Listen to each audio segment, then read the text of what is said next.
Hello, Mr. Ray. Hi, Mr. Ray. Good evening. How are you guys doing tonight? Good. How are you? Good, good. Doing well, thank you. Hello, Mr. All Ray. right. Good evening. Mr. Ray, good evening to everyone. Yes, good evening. Mr. Ray, Yeah. everybody. Good evening. Hello, Mr. Ray. Good evening, William. I'm just going to start going through your names. So good evening, Gennaro. Good evening. Good evening, Dina. Hi, Mr. Ray. Good day. Good evening, George. I'm just going in the order I see your names. Yeah, good evening to everyone. Good evening, Sergio. How you doing? I'm doing well. Good evening, Jacob. Yes, sir. Good evening, Justine. Good evening, Mr. Caught some of that. Norma doesn't look like she's connected yet, but if you can hear me, Norma, good evening. And William, once again, just writing your names down. So good evening, William. Again. Good evening. And Clemente, good evening. Good evening, Mr. Ray. And Dorcas, good evening. Raymond, good evening as well. All right. And Salvador, good evening. Good evening, Mr. Ray. Right, more than likely, we're gonna get more people coming in as we go. But you might have saw me sending stuff to you on Remind. I wanted to make sure I had it sent there.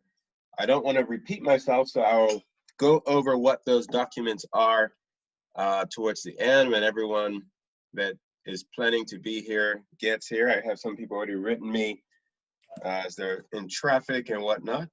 At this time, most people are still traveling back home. All right, so before I get to those documents and whatnot, let's just go over any questions that you might have hopefully had after you hopefully did the homework that I had given. I remember the homework, I had given it to you from the workbook. And in the workbook, there are some questions that are more challenging generally than what you would receive in the student book. And that was page 78 to page 81. I believe the other one was page 70 to 3. So I believe those were the ones I had assigned. If I did assign something else, just let me know. But technically, you should always be working in the workbook as much as you can. So any questions from any of that material that you hopefully have been doing? Mr. Ray? Yes, Norma. Yes, I didn't hear my name, but I was out last week. I had knee surgery, so that's why. Oh, okay, well, I'm glad you are back, and it sounds like you're doing okay, so I'm glad that you are better. But yeah, I did get your name. Your computer had said on my side, it said you're still connecting to your audio. So yeah, I was having trouble. Yeah, so that's why you possibly didn't hear it. But I do have you down. I wrote you down. I did catch you. Thank you. You're welcome. Okay, so any questions on the work? Did you do the homework is the question. I guess I should ask. Mr. Ray. Yes. I have a few, and I was hoping someone else would ask, but all of page 78 to 81, I did, the first 7, and I was doing okay, but 10, 9, 10, 14, what else I had a question? I did 18. So I have a few, but obviously I don't want to ask them all myself. But, Oh, okay, I see what you mean. You're trying to make sure other people might have had the same questions. Yeah. Well, which one would be the most pressing, I guess? That's where we could start and try to make sure we could cover some of those. Let me see. I guess 10. Number 10. Okay, so we're looking on page 79, right? Yes. Number 10 on page 79 in the workbook. Yes. And Justine, I see 21 there. Are you saying 21 from page 81? Yes. Okay, so we could do number 10 and then number 21. All right. Do number 11, Mr. Ray. And number 11. Okay, Yeah. so 10, 11, 21, and we'll see if any others pop in. All right. So where are we? And where's my pen? I'm not sure if I told you guys, but technically you are past the other class now, so you're definitely working fast. So keep up the good work. All right, where are we? Number 10 says Amelia, and Brendan solved the following equation. So they show you the equation. -2 times the quantity 4x subtract 5 equals to 3x subtract the quantity 6 subtract x. Amelia gets an answer of 4/3. Brendan gets an answer of 8/5. Which of the following describes their answer? It's plural. Is it A, Amelia is correct, Brendan? So obviously you're going to have to solve this equation and see who's correct. So Amelia is correct, Brendan made an error, expanding the parentheses. B, Amelia is correct, etc., etc. C, Brendan is correct. D, Brendan is correct. All right, so first we want to see if it's A or B or C. So we want to see who's correct. And so that means we have to be careful ourselves when we work this out. So we have the -2 times the quantity 4x subtract 5 equals to 3x subtract the quantity 6 minus x. All right, Mr. so Ray. yes, Yes, can I missed the page? In which page we are in book? page 79 in the workbook, and we are on number 10. 79. Thank you. You're welcome. All right, so what would be the first thing that we would need to do here? I think we need to multiply. Yeah, I heard you, George. Distribute the 2 in. It's also called expanding. So you might see that in there where it says expanding the parentheses. That's sometimes called expanding the parentheses. So distribute, expanding the parentheses, multiplying in. Those are synonymous phrases that could be used. So for A, when you see Brendan made an error, expanding the parentheses, it's talking about distribution. All right, so let's go in. -2 times 4x is -8x. And -2 times -5 will give us +10. That will be equal to 3x. What do we do here with that after the 3x? What would we have to do there? Hopefully you remember that. That's the same thing as the -2. Technically, there's a -1 there. So you distribute the -1 inside.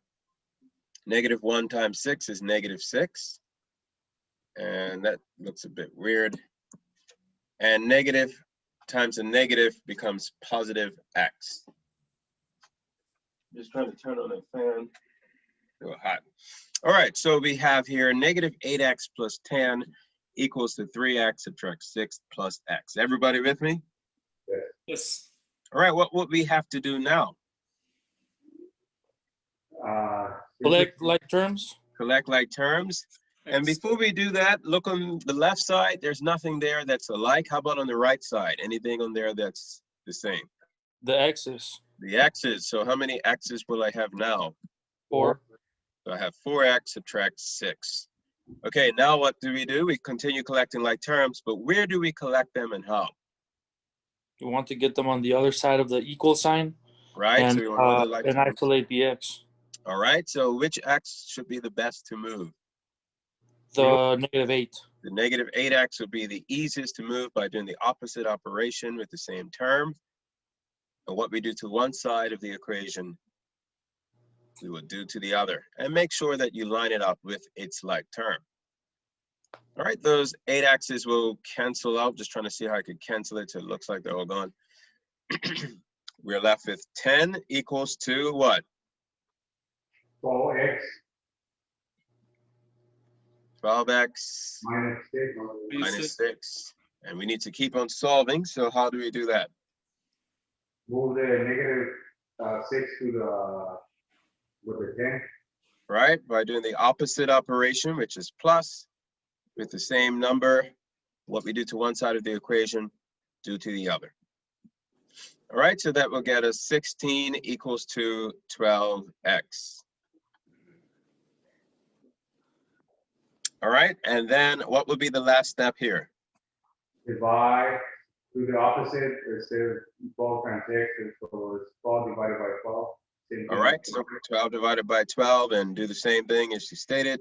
So those will cancel and we're left with x is equal to 16 over 12, but we need to reduce that. So what is the greatest common factor that can go into both of these numbers? 48. No, that's a multiple. We want the greatest. 4. 4? 4. 4. All right, so we want to divide both of these by 4. And 16 divided by 4 is 4, 4, and 12 divided by 4 is 3. 3. 3. So who is correct? Wow, Amelia. Amelia. But there's A and B. So Amelia got 4/3, but they have here Amelia is correct for A and B. And so now we need to see, where did Brendan go wrong? Which is a lot of work here. So we can put on the side. We need to see what happened to Brendan. So with Brendan, for A, it says that Brendan made an error expanding the parentheses. Well, you could try to work that out and What- see if that's the case. Don't we, I'm sorry, I don't mean to interrupt, but don't we have the answer already? Technically, but remember, A and B both say Amelia is correct. A and B? Yes. For number 79, number 10, page 79, number 10, Uh-huh. you see it has four selections. A, B, C, D, Amelia, Brandon, both Amelia and Brandon, or neither Amelia or Brandon? Okay, look at A. What does A say? Maybe my book is Amelia. different. Emilia is correct.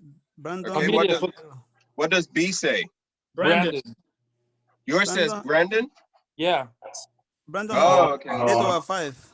that's what I mean. We already have the answer. I don't Well, understand my book is different. My book has A, Amelia is correct. Brendan made an error, expanding the parentheses.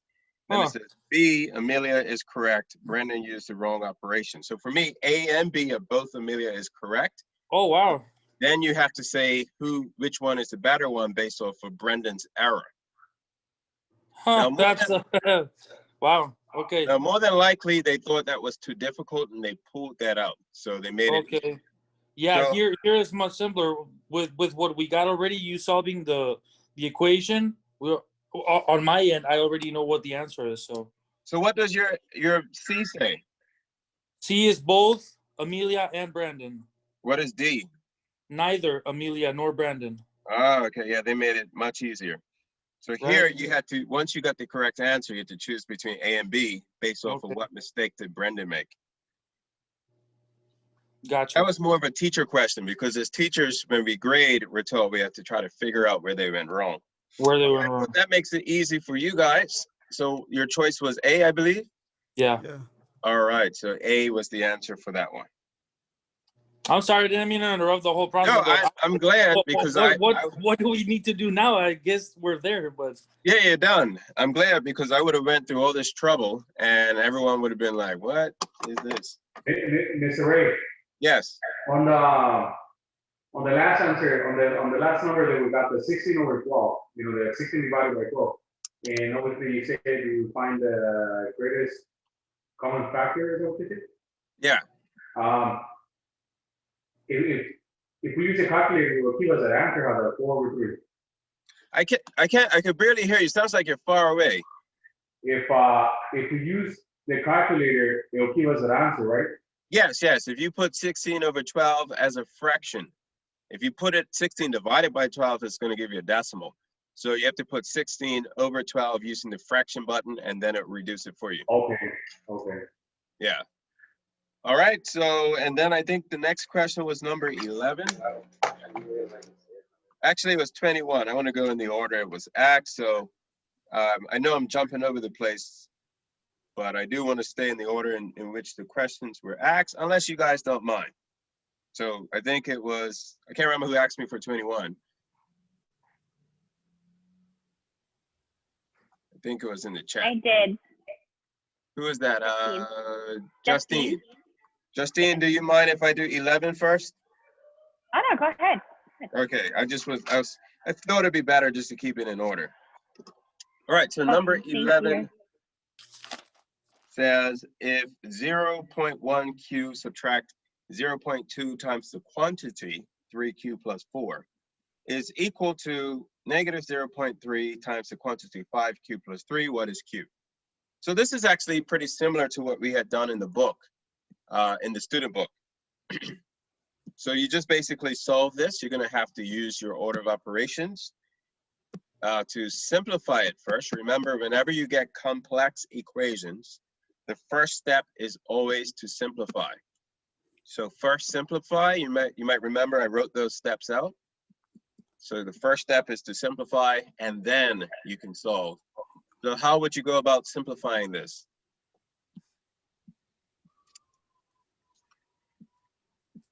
Well, we first distribute, right? Yes, that's correct. You want to distribute in each of these terms, right? Yeah. All right, so, and technically you could multiply by 10 if you want to. Oh, Right. yeah, to remove the decimal point? Yeah, so I don't know if anybody wants to go that route or not, but you Last could- time when you did it like that, you showed us that we could do it like that. It was much easier to deal with whole numbers than Okay. decimals of them. we could do that first. We could eliminate the decimals by multiplying by whatever number would do that. So if it was a 2-digit number, what would you have to multiply by? 100. 100, right? If it was a 3-digit decimal, you have to multiply by 1,000. 1,000. All right, so I don't think they'll give you a high number, but what you want to do is multiply by the numbers that will get all the decimals to disappear. So you find the one with the most decimal places. And in this case, they have the same amount of decimal places. They only have one decimal place, which is in the 10th. So in order to get rid of the 10th, you multiply by 10. Right, and this is why it's good to know your place values. If you multiply by 10, it multiplies into just the numbers. You don't have to worry about the quantities, right? You only need to multiply the 1. You're not multiplying 10 by 0.2 and then 10 by the quantity 3q plus 4. You're only multiplying the 10 by the 0.2. So 10 times 0.1 is just 1q, or just q by itself. 10 times 0.2 is what? 10 times 0.2. Let me. 2. Remember, just 2, right? You just move the decimal point over 1. That's all you're doing. Then you have 3q plus 4. And then what's 10 times negative 0.3? -3. Negative 3. And then the quantity will stay the same. It's kind of far away. And then the quantity stays the same, 5q plus 3. Now that's a bit easier. You don't have to worry about decimal calculations.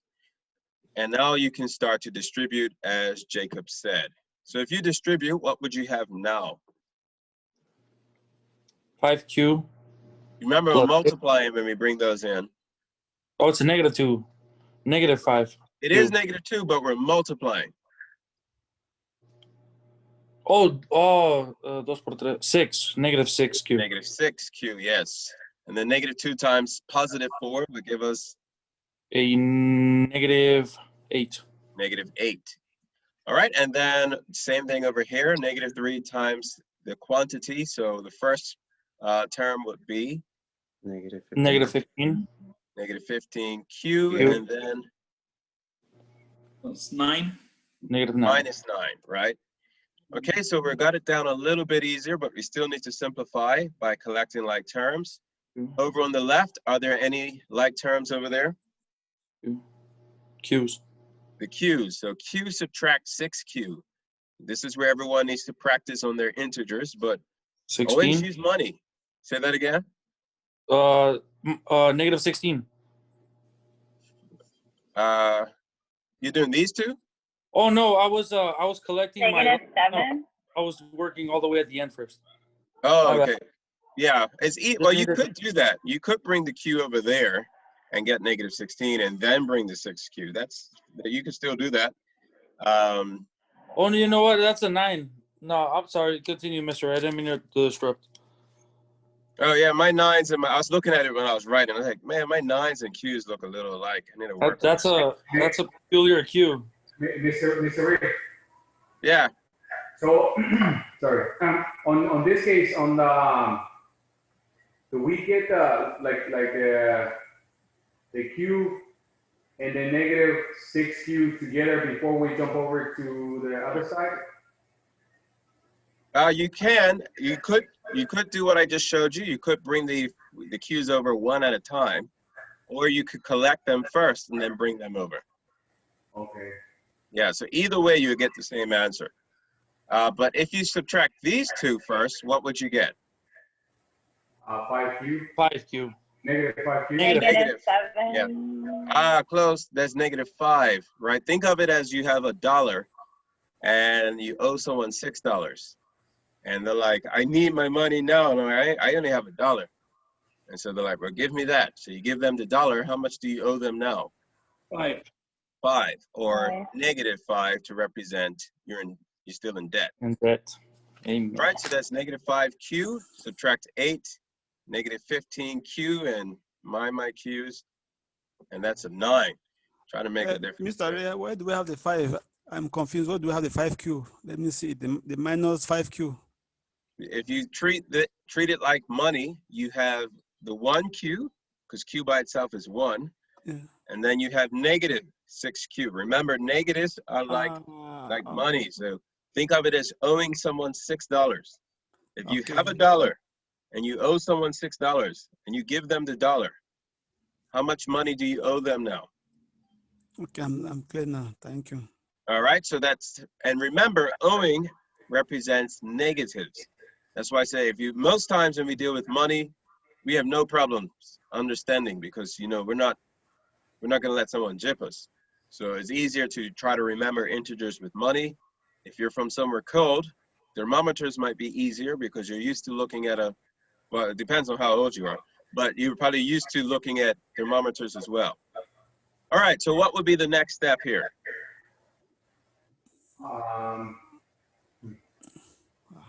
Bring the -5Q over to the 15Q. All right, and how would we do that? We do the opposite, so we put plus 5Q, and what we do Right, is and we like terms. Okay, so those will cancel. We'll have here -8 is equal to something. What would it equal? Use money. Mr. Ray, I have a question. Negative. Thank you. Mr. Ray, I was thinking that we need to start with the negative first. The -8. It doesn't really matter. I always go with the variables first. Okay. So if you do it that way, is this going to give us the right answer? It'll still give the same answer. It doesn't matter if you start with the variables first or the numbers first. Okay. It's just you won't see what I have on the paper. Yours will look different. All right, and then what would we have to do now? Bring the 9 over to the -8. All right, bring the 9 over, so opposite operation, same number. What we do to one side of the equation, do to the other side of the equation. So those 9s will cancel. And what's -8 plus Q? I mean, 9. See. Yeah, it looks like a Q. Let me fix that. I gotta work on my Q's. I wrote a Q, mercy. No, yeah. -8 plus 9. +1. Positive 1. So we have +1 is equal to -10 times Q. And how would we find that answer? Divide By 10. by 10. Minus 10. Minus 10. All right, and what we do to one side? Do to the other. All right, and so those will cancel. So we have Q is equal to -1/10. Now that's in fraction form, and their answer's in decimal. But we've learned how to convert from fractions to decimals by name. What is the name of this fraction? Well, how did we get the -1? Say that again. Why did we get a -1 over 10? Oh, because the negative, it doesn't matter where the negative is for a fraction. So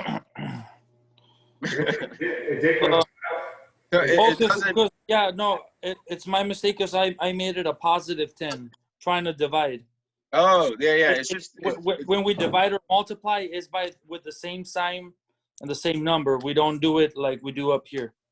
yeah, we divide, because the 10, yeah, you got to be careful with the addition and Yeah, subtraction. I continue to get confused with that sometimes. Yeah, so what you want to, and that's why I try to repeat it, we're dividing by the same number that we're moving. So we're moving the negative 10. Yes, So we have to divide by the negative 10. makes sense. Whereas in the other ones, we're doing the opposite operation, and because the operation is minus, it turns into a positive. Thank you. Right, so we have Q equals to that fraction, and being able to say that fraction correctly can help you with the correct answer. So how do we say that fraction? It's 0.1 minus. Right, so 0.1. negative 1/10 is the same as negative 1/10.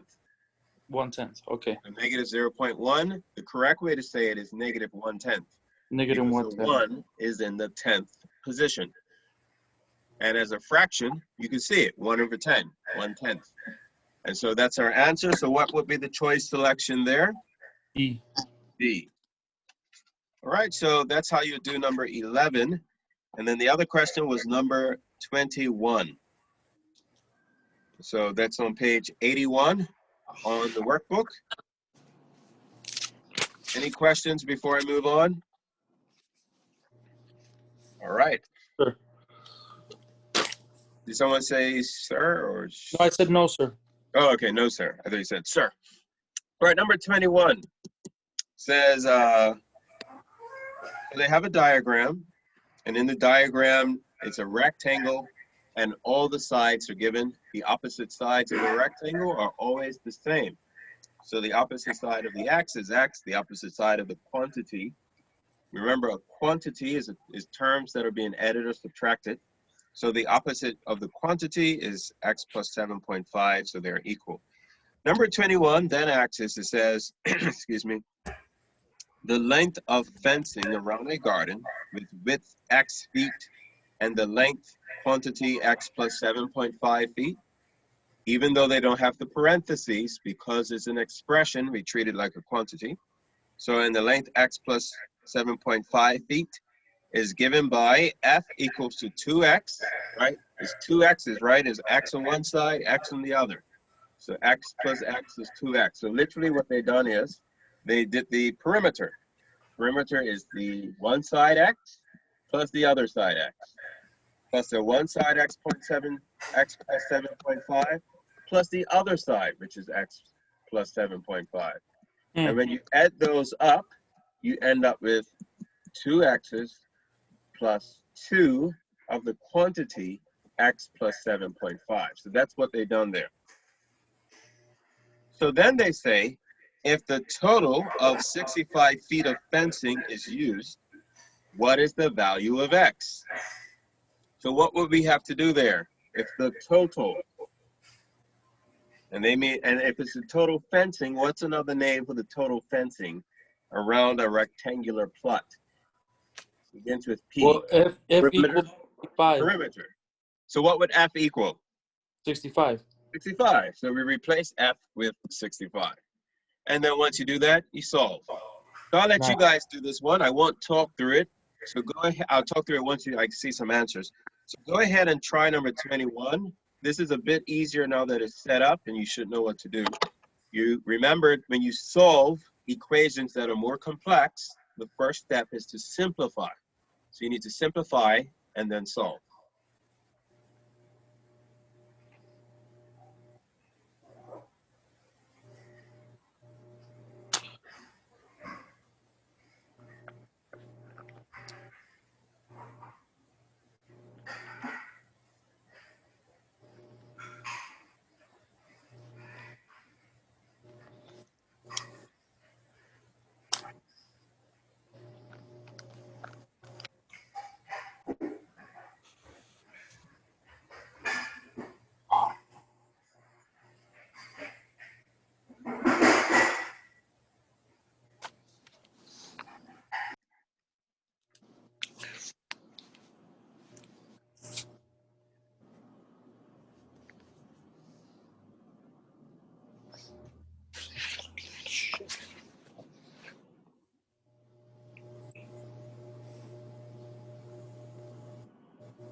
All right, so I see some, and would have been good if I worked this out, you know. Let me go ahead and work it out. Let's see, 2x 15.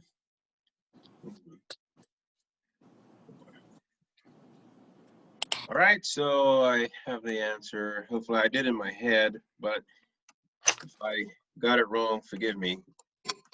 But I believe those who are getting yeses are correct based on what I've done.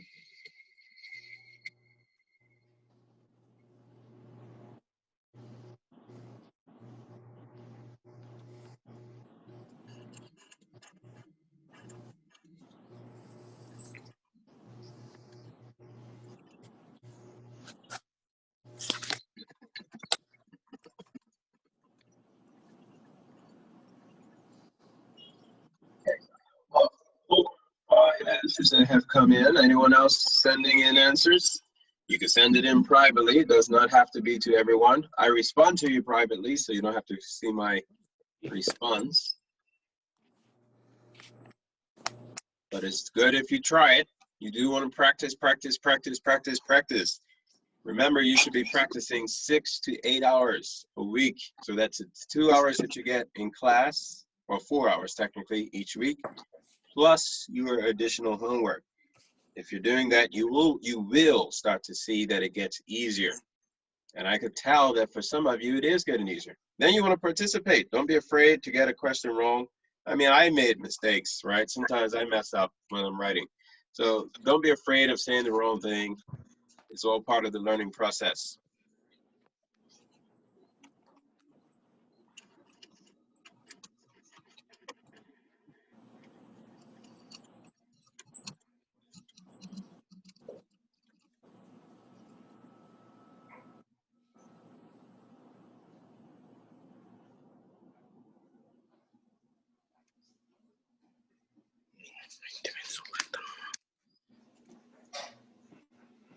All right, I'm gonna start some of it and you can finish it if you're still trying.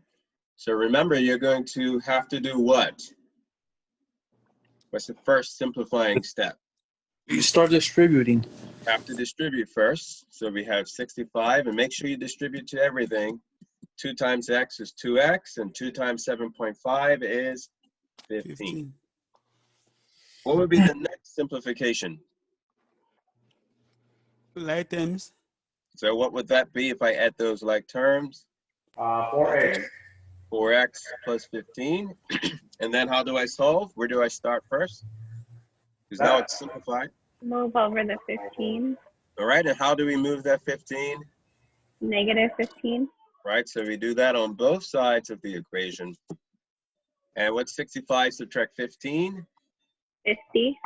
50, and so we have 50 is equal to 4x, and what would be the last step? Isolate. Divide 4 into 50. All right, I isolate the x by dividing both sides by 4, and what is 50 divided by 4? 12.5. 12.5, and that would be the final answer. X equals 12.5, and which selection choice is that? A. A. All right, so remember, you do want to have the basic understanding of perimeter and area. Remember, perimeter is adding up all the sides of a rectangle, and the area of a rectangle is length times width. Now you're going to learn some more shapes real soon, and I will direct you how to do that. But as long as you know your algebra, as long as you know your algebra and you read it carefully, geometry is going to be a breeze. Because geometry is just identifying the shape and using the formula, which you can find at the beginning of the book, and they give you the formulas on the test. So as long as you know what shape this is, it's a circle, it's a triangle, it's a rectangle, it's whatever it is, parallelogram, you look at the formula sheet, you use the formula just like you would here, and then you solve. And that's why if you master algebra, geometry just comes in, just follows. All you need to do is know the formulas. All right, any other questions from the homework? If not, we will move on. Going once, going twice, going 3 times, and we are gone from this. All right, so what we're going backwards now. So we're not going on to unit 7, we're going back to unit 5. And remember, you want to be practicing everything like unit 1, sorry, not unit 1, lesson 1. Lesson 1 through lesson 6 is the foundation of algebra. You master lesson 1 through 6, you got the majority of algebra mastered. The others are the more difficult parts of algebra, but they don't put many of those questions on the test. Most of the algebra questions come from lessons 1 through 7, actually, I believe it goes up to inequalities. Lesson 1 through 7, and then graphing. That's the majority of the algebra test. And then if you master that, you actually master 1 through 6, and then lesson 10, and onwards. So anyway, let's go ahead and practice lesson 5. Now, if you have your calculator, this will make it easy. I started this last week. So, some of you may remember it. I'll do a quick recap. And this is lesson 5 on the student book, page 58. And we were talking last week about mathematical patterns and functions. Now, mathematical pattern, I mean, it's basically a pattern. You don't really have to say mathematical. Every pattern is mathematical. So the thing with patterns is because it's a pattern, you can predict what will happen in the future, right? It's the same with the moon. We know 500 years from now to the day, to the hour, to the minute, to the second, when the next moonrise will be. So that means if you want to know 500 years from now, what day, what time, I mean, hour, minute, second, when the moon is going to appear over the horizon, you can know, you can calculate it. It's a pattern that we just can discover. It's very remarkable, but that's how we know when the tides will be, when sunset will be. It just follows the cycle. It's been the same cycle as long as man has been able to chart the heavens, right? That's what we call a pattern, something that we can predict, and something that does the same thing. It will not deviate. And so with a mathematical pattern or any pattern, we can predict it. So last week we were looking at first this number pattern, and I know I went through it a bit fast, so you might have been a little bit rough. And I will assign the same assignment for this. So remember, the homework for this will be from page 74 to 77 in the student book. And you want to practice as many as you can. You will make time, right? You set out time to do it.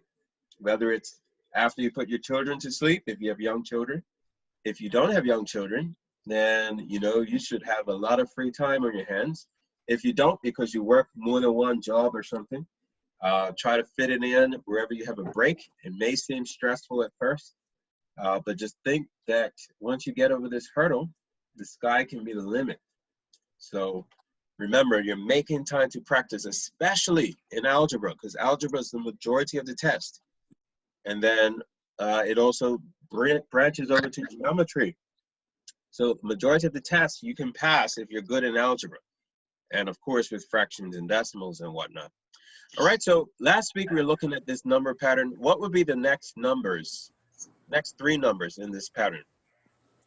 20, 25, and 30. 30. All right, 20, 25, 30. So what's happening in this pattern? Increment 5. Increasing by 5. Increasing by 5. Now the increasing is important. We got to have that plus. It's going up by 5, positive 5. So it's increasing by 5. If it was going down by 5, you would want to put a negative 5 there. So that's plus 5, plus 5, plus 5, etc. And it's going to do that forever or until the pattern stops. And because there's no indication, this pattern goes on forever. But what if I wanted to, before I do that, we label these patterns or these numbers by position. So negative 10 is in the first position. Negative 5 is in the second position. 0 is in the third. 5 is in the fourth. 10 is in the fifth. 15 is in the sixth. 20 is in the seventh position. 25 is in the 8th position, 30 is in the 9th position. Does everybody see that? Yeah. And that's literally how we create our tables. When we create a table, the first position, the positions are represented by the X variables. So X's represent the position. And we also call that the independent variable. That's because it's not dependent upon anything. It's going. It's our position. It's our marker. That's how we know where something's located. And then the Y is the output. So we have our X's and Y's. That's literally what a table is. So you can write it in a table form or a pattern form. Still the same thing. Now, the increments represent our rule or equation. Sometimes we call them functions. So rule, it can also be called a relationship. So rule, relationship, sometimes they use those terms. Sometimes it's used as an equation. And you see also function. So all of these are the same. So if you're reading a question and it says the rule, or it says the relationship, or the equation, or the function, it's all the same. It's how they are related. Sometimes you might even see what is the relation, or what is the related variable, etc. So anything of that nature is synonymous. Related, rule, relationship, equation, function, all synonymous there. All right, so what you will see there in that pattern, what if I wanted to know what the 1,287th position was? Would you try to go, okay, 9, that's 10.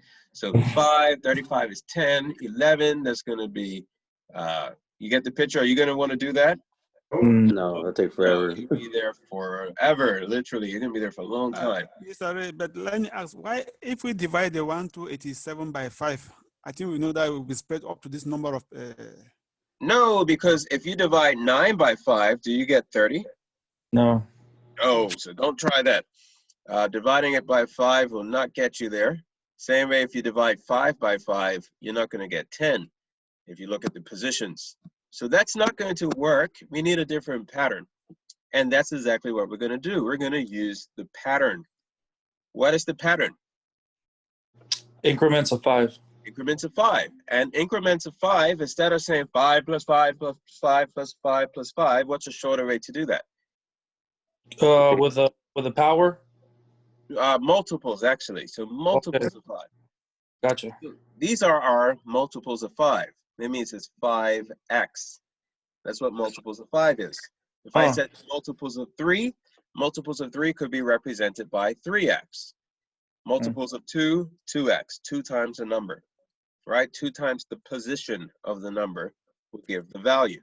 So that means as an equation, we have y equals to 5x. So we could try it out. 5 times 1 is -10. That doesn't work.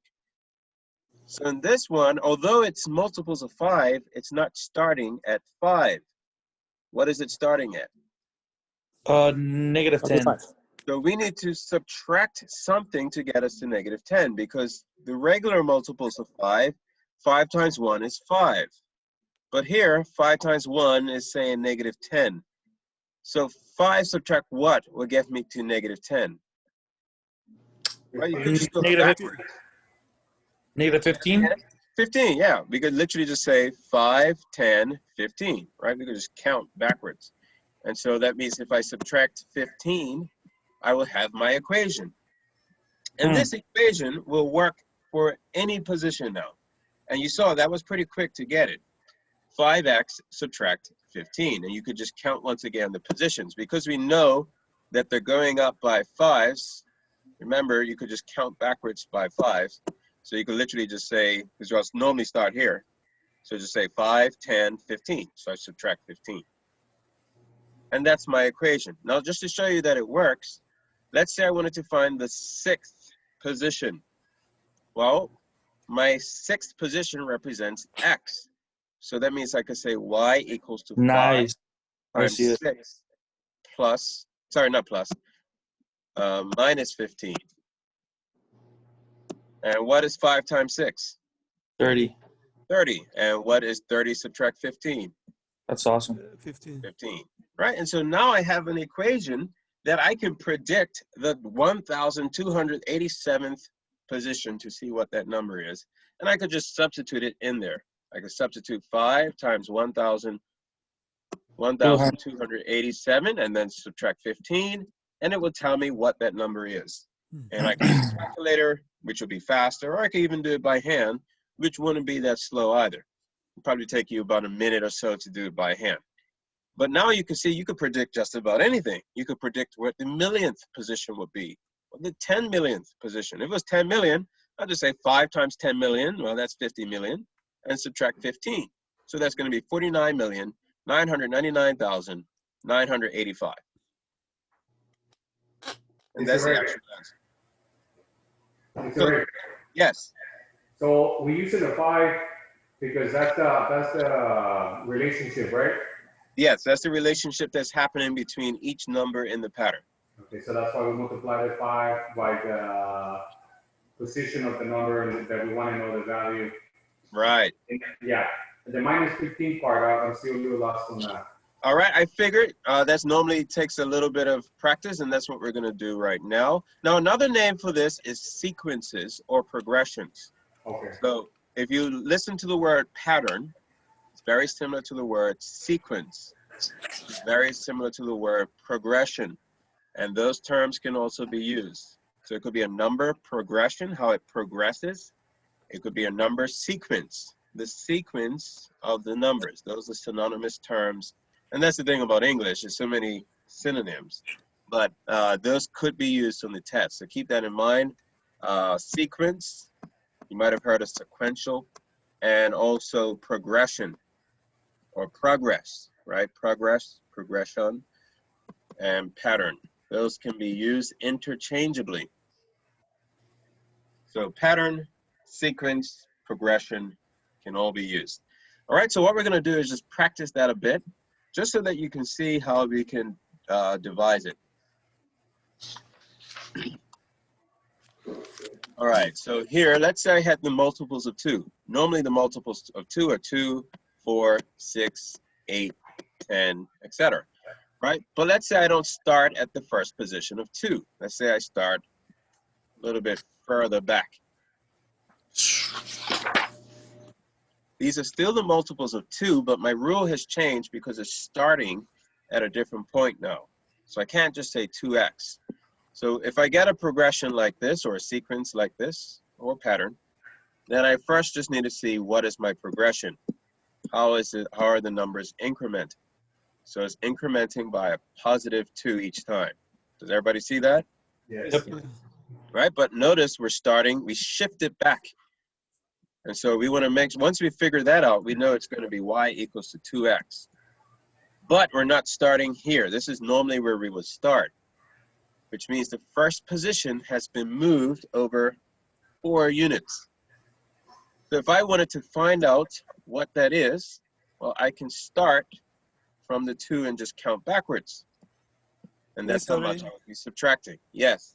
Excuse me, let me ask something, please. I just need to learn. Why not take from 0? Because 0 is the starting point, from 0 to 4, meaning that we have... We're not starting at 0 here. We're starting at -6 here.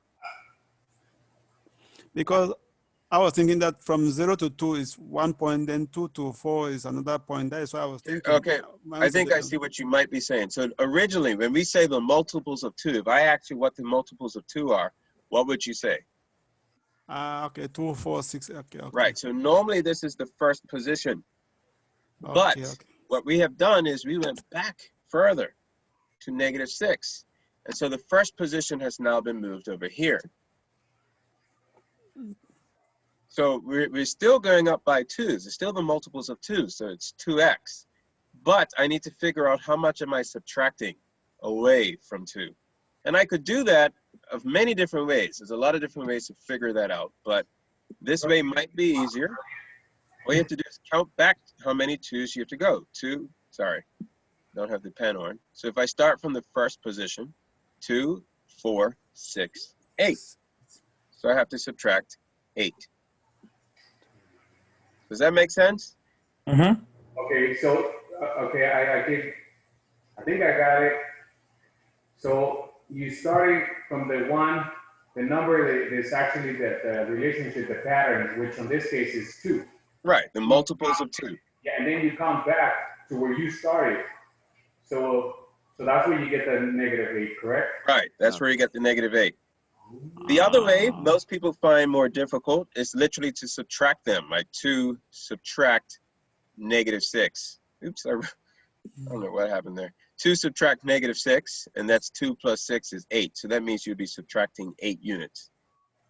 So that's the same way you got the 15. You went from the 5 back to the places where you started. Right, 5 back to 15. I mean, I think it was at 20 or something, or 10, -10.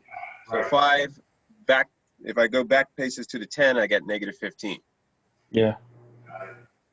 All right, and this works. Now, just to show you how well this works, any position now that I choose, because now I know where the first position is. The first position is actually here now, so that's first, second, second, third, fourth, fifth, sixth, 7, 8. All right, look at that, 8 is 8, 9, etc. So let's actually do the 8th position. If I do the 8th position, I should get what? So that would be 2 times 8 divide 8. And -8. My bad, yeah, -8. So 16 subtract 8 is how much? 8. 8. And that's exactly what you see right there. Right? Anything that you pick. If I choose the 3rd position, what should I get for the 3rd position there? -2. So 2 times 8, subtract 8. Well, 2's, why I put 8 there? I'm really bugging out.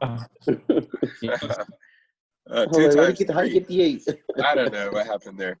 2 times 3. So this is a prime example. Even the teacher can make mistakes, right? So don't be afraid to say an answer.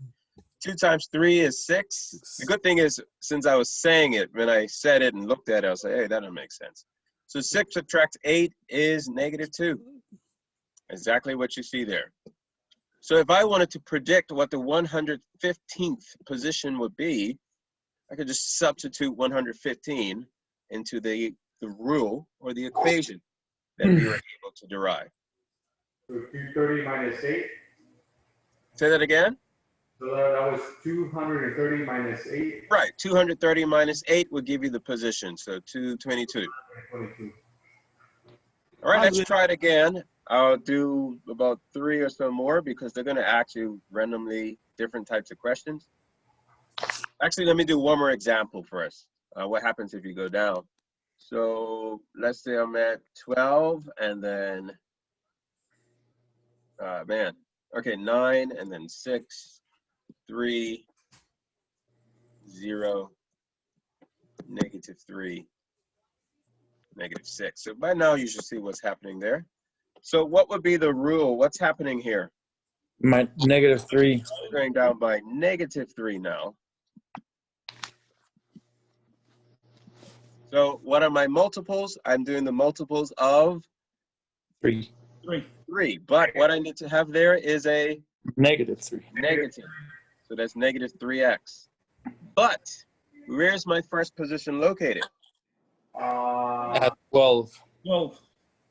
Is at 12. So I need to figure out how do I get to 12 from my first position. Now, what is the first position? 3. Careful. -3. -3. So the first position would be here. So I need to go back how many units? And you say 3, 6. 5. 5. Well, I mean, it's 5 units, but you want to go by 3s because 5 units from 3. 6, 9, 10. 15? 15, yeah. 15, right? 15, Now, yeah. is that a positive 15 or a negative 15? Negative. Negative 15. Positive, isn't it? Positive. I forgive me. Oh, I wrote no, this. my bad. I wrote it. I'm sorry. I must be Backwards. tired. Oh, there I you need to go. sleep early tonight. I'm sorry. I wrote it weird, so that's messing you guys up because technically we don't write it that way. Technically it would be written like this: -6, -3, 0, etc. But sometimes they do try to throw you off, so I'll leave it up there. But would it be positive 15 or negative 15? Positive. Positive 15, right? Because it's in the positive 12. That's the only way you can get up that far from negative 3.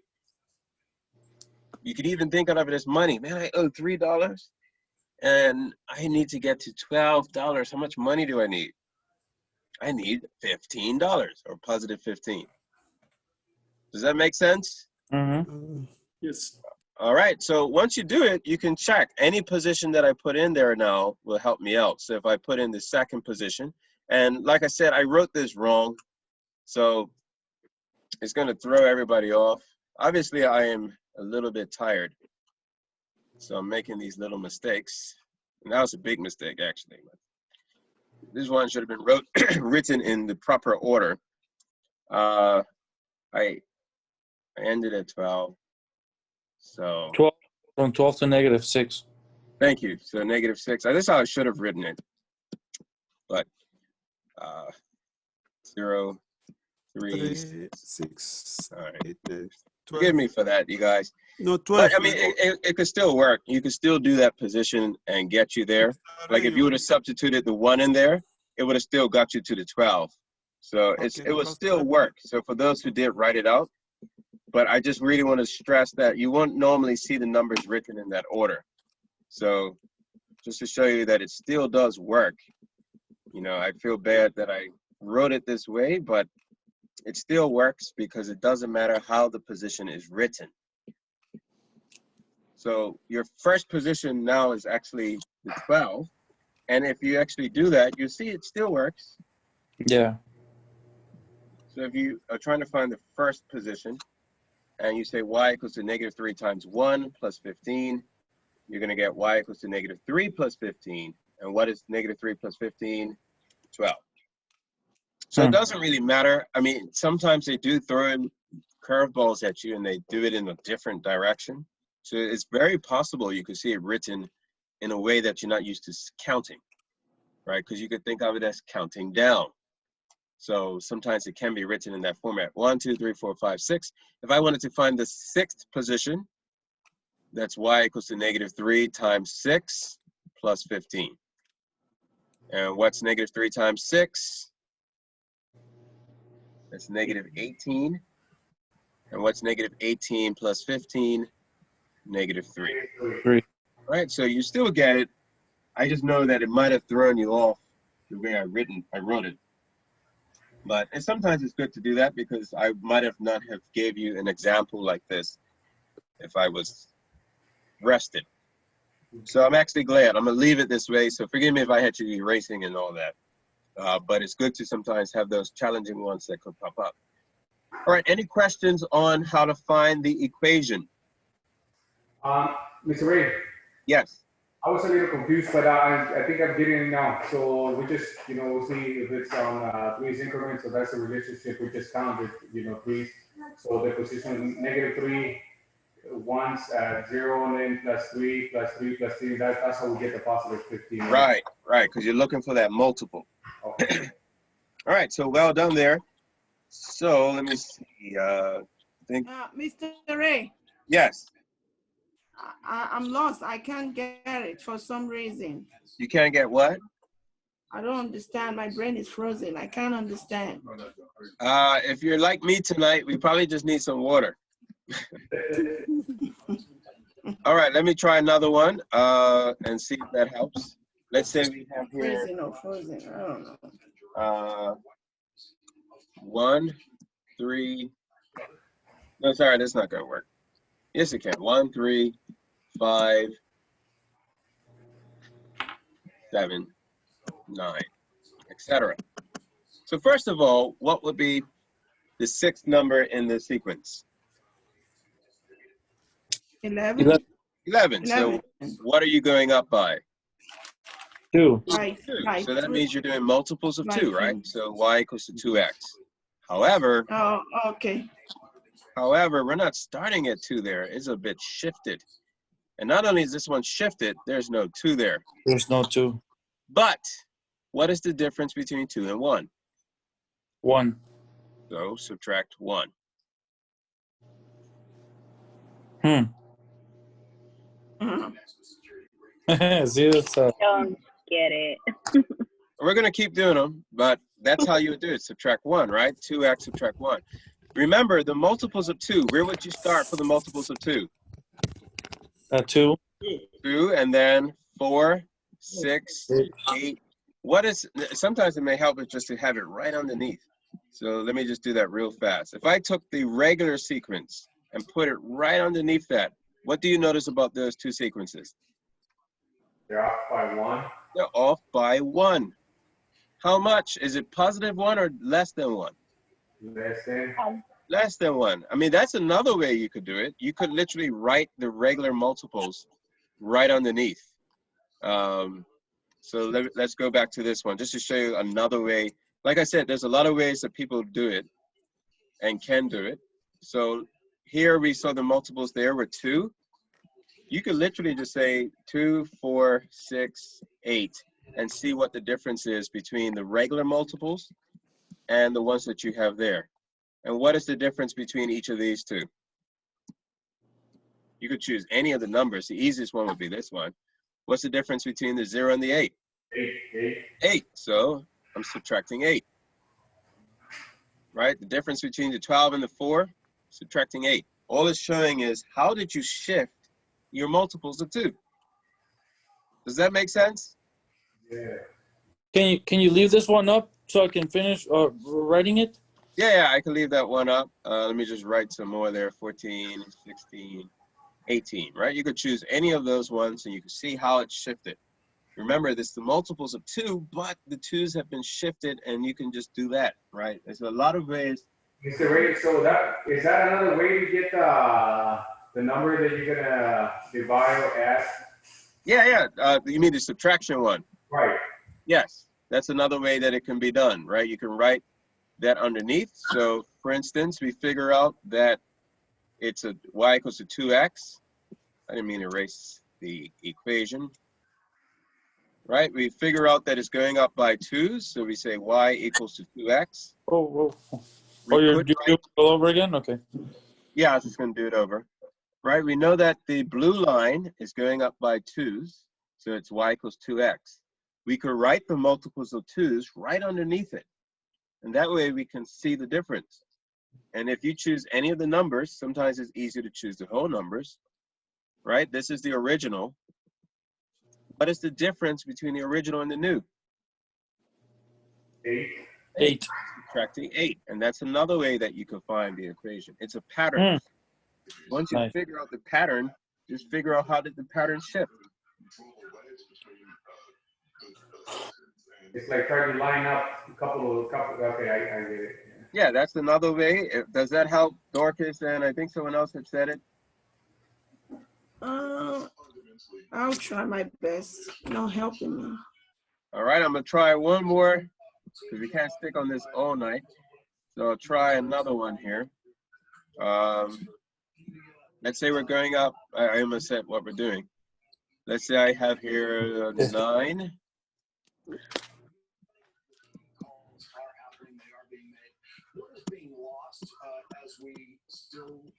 All right, so what would be the next number in the sequence? 4. 29. 29, right? You can see it's going up by 4s. If it's going up by 4s, those are our multiples of what? 4. 4. So y equals to 4x. But we're clearly not starting at 4. We're starting somewhere else. So if this helps, just put the multiples of 4 underneath. 4, 8, 12, 16, 20. 20, You see how 25. much how much it shifted? Yeah. What did it shift by? Let's see. This is probably the easiest one to see it. So when it's shifting, that means we, oh, okay, 1, 2, 3, 4. How much did it shift by? 5? By 5. And that's your equation. Y equals 4x plus 5. Okay. Mr. Ray, I'm not clear. Why do we have the 5? Because it's been shifted by 5 units. This is the original multiples of 4. Yeah. But in our one that we see here, the multiples of 4 have shifted, but by how much? The original is at 4, but now it's at 9, which means that your pattern has shifted by positive 5 units. And everything. Also, you chose 20 to compare to 25 because it's the easiest to realize that we're going up by 5s. Okay, gotcha. So if you compare, and you compare any of them, 12 plus 5 is 17, 8 plus 5 is 13, 16 plus 5 is 21, 24 plus 5 is 29. The pattern of 4s has shifted 5 units up. So everything, here's another way, this is in real life, right? Let's say we took a class, right, a school, and we did a survey. We did a survey with those in grades 1, those in grades 3, those in grades 5, those in grades 7, grades 9, and 11. Grades 11. And then 2 years later, we're like, you know what? We want to do the same survey. What would be the years now? Those in first grade would be in what grade? Second grade. Second grade. Those in third grade would be in what grade? Fifth. Those in fifth grade will be in 7. Those in seventh grade will be in 9. You get the picture? It's just been a shift of plus something units. And that should have been third grade here. Those in ninth grade would have been in 11, and those in 11 will now be in college. Hopefully. Does that make sense? Yes. It's just, you're just trying to figure out, how did the pattern shift? Did it shift up? Did it shift down? What did it shift? Did it shift plus something units, or did it subtract units? But the whole thing shifts. Everybody I'm sorry. That's what my question is going to be. So within the equation, to figure out the relation, depending on where it shifted, that's where we will get either a subtracting 8 or a negative 8, or or a positive number, right? Positive or negative, depending on what direction we're going. Okay. Right, and so hopefully that makes sense. You see that everybody is shifting the same, unless someone stays back. But everyone is staying the same, right? Those in third grade, they're still going to be 2 years under those who were in fifth grade. Which means if the fifth graders are now seventh graders, you can figure out what the third graders are going to be. They're going to be in fifth grade. That's a mathematical pattern. And we use, when you get into these, I wouldn't say complex, but when you get with larger numbers, and you can automate it, you can put into a computer, and the computer does everything for you. That's the beauty of automation. But in order for the computer to automate and make our lives easier, we have to come up with something that the computer can read. And that's a simple formula, as we've been doing here. Y equals to 4x plus 5. And now the computer can automate it for any year, any time, any place in less than a second. Does that make sense? Mm-hmm. Yeah, it makes sense. So my question is, when we talk about shifting, so is it with the position, like the first, second, third, fourth, fifth position? Well, it's the output. So remember, if we go back to the, where's my screen? Hold on, I have so much stuff open. I gotta first open it and then shift. Okay. So if we go back to the book, remember the position. Do you guys see it? Yeah. Okay, all right, my thing was saying it was paused. All right, so if you go back, the position just tells you which one you're starting at, that's all. Okay. Right, but we use the position to help us to know if we're subtracting or adding, etc. Okay. Okay, now let's go over to the functions. The function is just another way to write the pattern. And we use a special notation. If my memory serves me correct, it was started by Isaac Newton. He was the one who created what we call the f of x. That's how you read this. Hold on. I'm trying to click my pen and it's just like, doesn't want to write. All right, there we go. So we call this here f of x. It's somewhere over here, should be, no, they don't have it written there. So the way that you read that is f of x. It's no different than saying y equals to 4x minus 2. It's like saying car versus your automobile, or your car versus, I was going to say auto, but you get the picture, right? You could say our car or automobile. You could say truck, or you could say pickup truck, right? You could say f of x, or you could say y. It's just another way to write y. But the unique thing about f of x, you can use it depending on what you're dealing with. So if you're dealing with cars or cost, the cost of something, you could say c of x. It just means c of x, or the cost in terms of x. That's what it literally means, the cost in terms of, f in terms of. And that x, just let's say I was saying cost in terms of dollars, somehow I clicked the highlighter, but c of d could represent cost in terms of dollars is equal to 4x minus 2.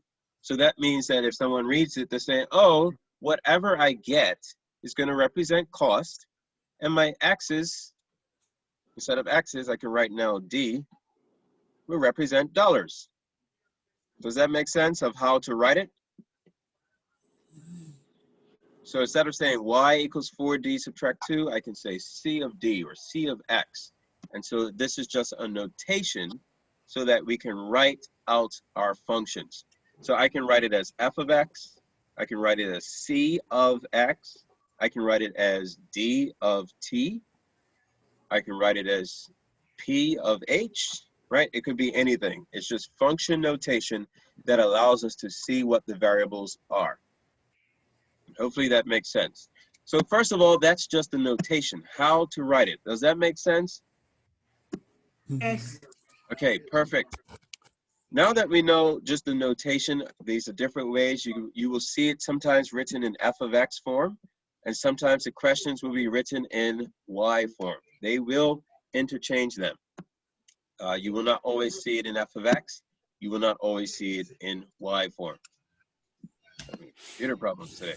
So let me just show you the relationship. Now this is in a table. Now remember, this is still the same thing. You can still find out what the function is. I can create the function by looking at the pattern. If you look at the y values, that's your pattern. Your x values are your position. If you look here, it's increasing by 4. Does everyone see that? Yep. Yeah. So that means it's 4x. But I have a little issue here that if I do 4 times 1, I get 4 here and not the same thing. And so what I want to look at is how can I find it? One way I could do that is just to look to see what the next position over is. And if you look here. Minus 12? Okay, oh, you're going off of 0? This one's a little bit trickier in terms of how to do it, because all you have to do is look, the 4 is not seen. So this one's a little trickier. But what you look here is if I say 4 times 1, 4 times 1 is generally 4. But look at what the answer is.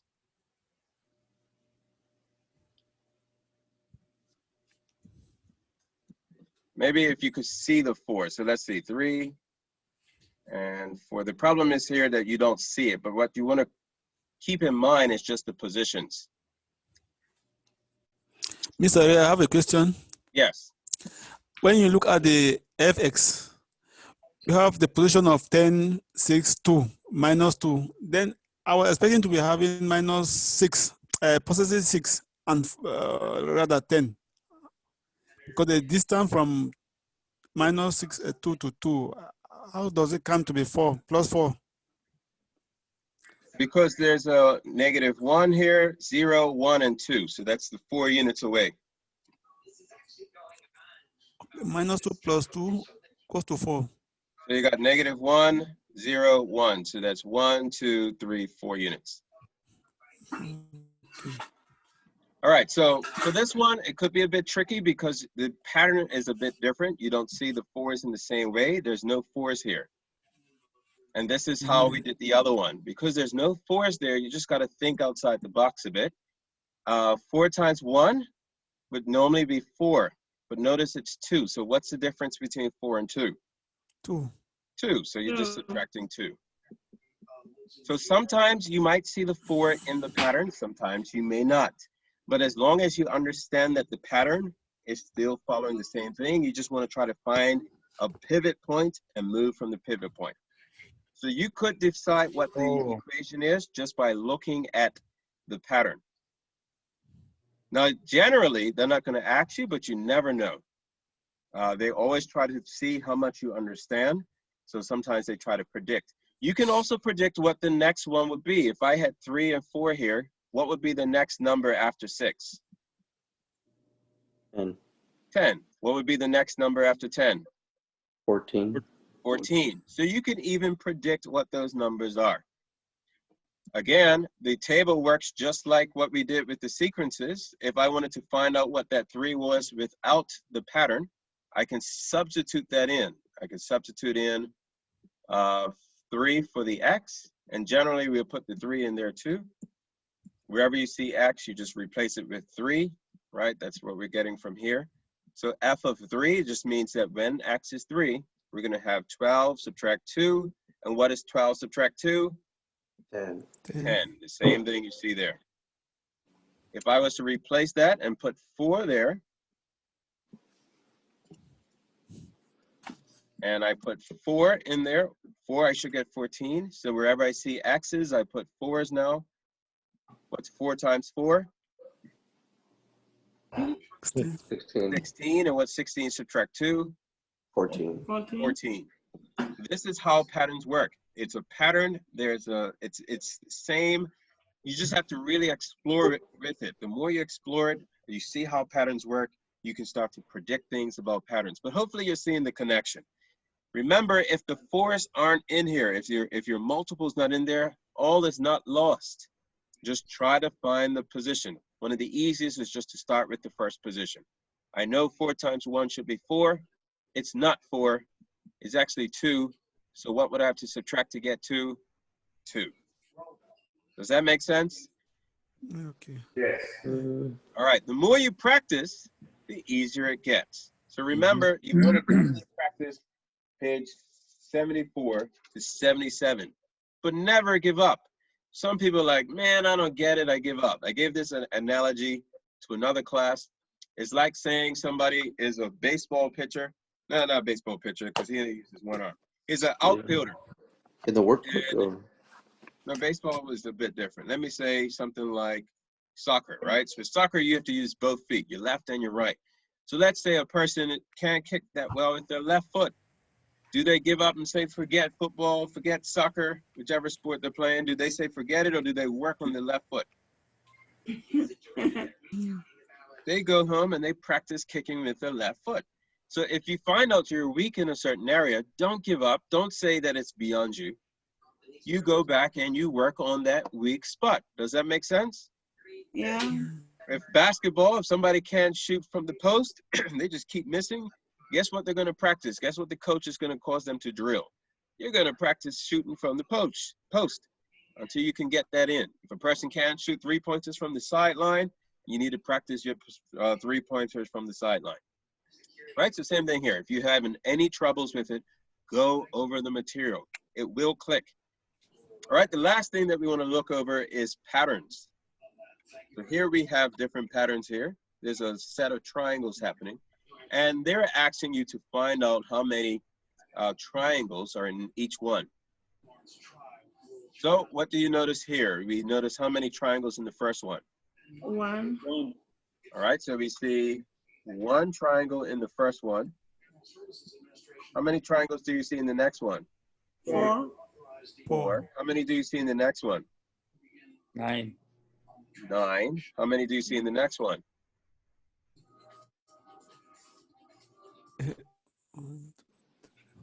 16. 14. 16. 16. Now this one's different. It does not have the same pattern. If you notice, this is increasing by 5, and then this one increases by how much? 5. No, I said 5 for the first one. Forgive me. That increases by 3. Yeah. First one increases by 3, then 5, then 7. So, so could you figure out what would be the next number? Yeah. What? Well, down there, they're increasing by 2. Right. So this one should increase by how much? By 9. By 9. So that means your number should be 9 plus 24. close. 20. 25. 25. Now, if you did that exercise I told you to do, you might notice what these numbers are. Does anyone notice what those numbers are? Those are our That is square numbers. 1 squared is 1, 2 squared is 4, nice. 3 squared is 9, 4 squared is 16, 5 squared is 25, 6 squared is 36, and so forth. So there's some unique things. You don't have to go that deep into these ones, but there's a lot of studies into patterns, because with it, we can predict stuff. People use it in the stock markets. People use it all over the place, right? Some people even go to Las Vegas and try to do patterns, and some people are winners. But there's a unique thing about patterns, and you are being tested over them. So you're not tested too much on the geometric ones. The geometric, what you just want to look for is consistency. So notice there, we first saw that the numbers were increasing in a weird pattern. The next thing you want to do is see how are the differences between the patterns.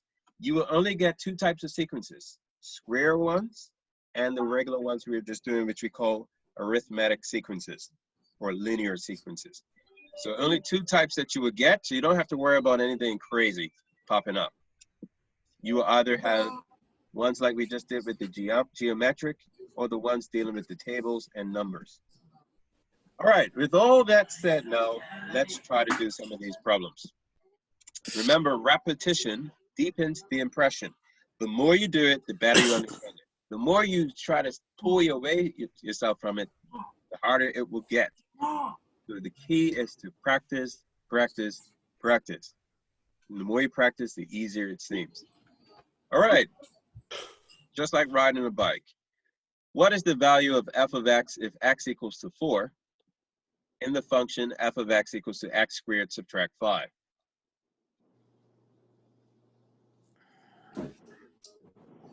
It's 4.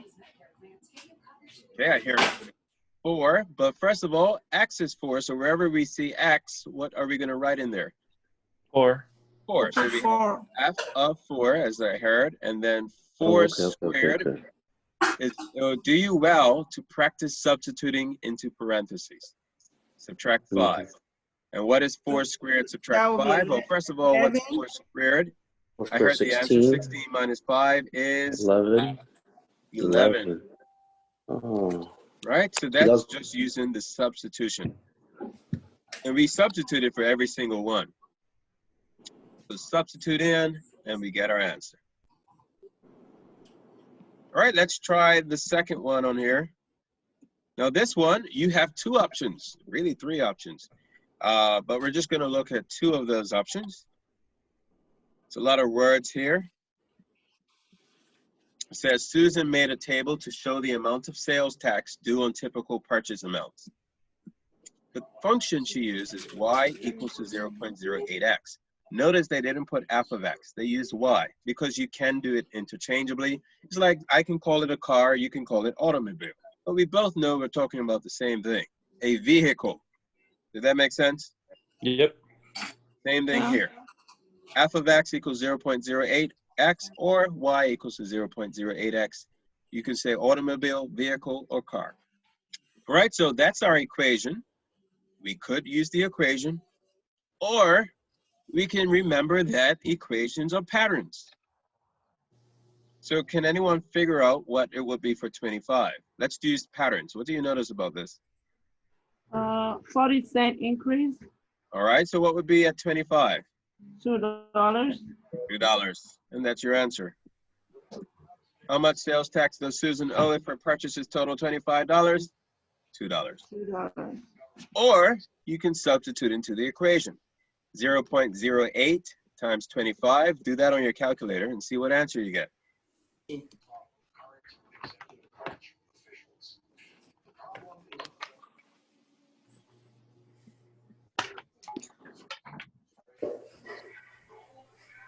you do it on your calculator, you should have got $2.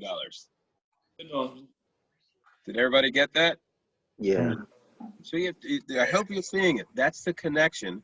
And they're going to ask questions. You'll see it in the workbook where they're going to test your understanding. Do you understand the patterns? Do you understand how to predict the patterns? Do you understand the relationship of a pattern to the equation or the rule. Sometimes they say rule or relationship. All right, let's try another one there. And remember, you really want to practice this section here. We're going to skip 3 for now. It's actually easy, but it doesn't really relate to what we're doing. Is this in a student book? Yeah, student book page. Okay. I don't know the page. 59. 59. All right, number 4. Remember, sometimes you have to look at it carefully. So they asked for the rule. Remember, rule just means pattern or equation. If you were to write out the equation, what would it look like? So what is the rule for the following pattern? You see 2, 4, 16, 256, 65,536. Those are our numbers. So first position, second position, third position, fourth, fifth position.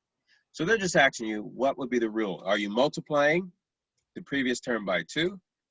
Are you adding twice the previous term? Are you squaring the previous term? Are you multiplying the previous term by 5? Squaring.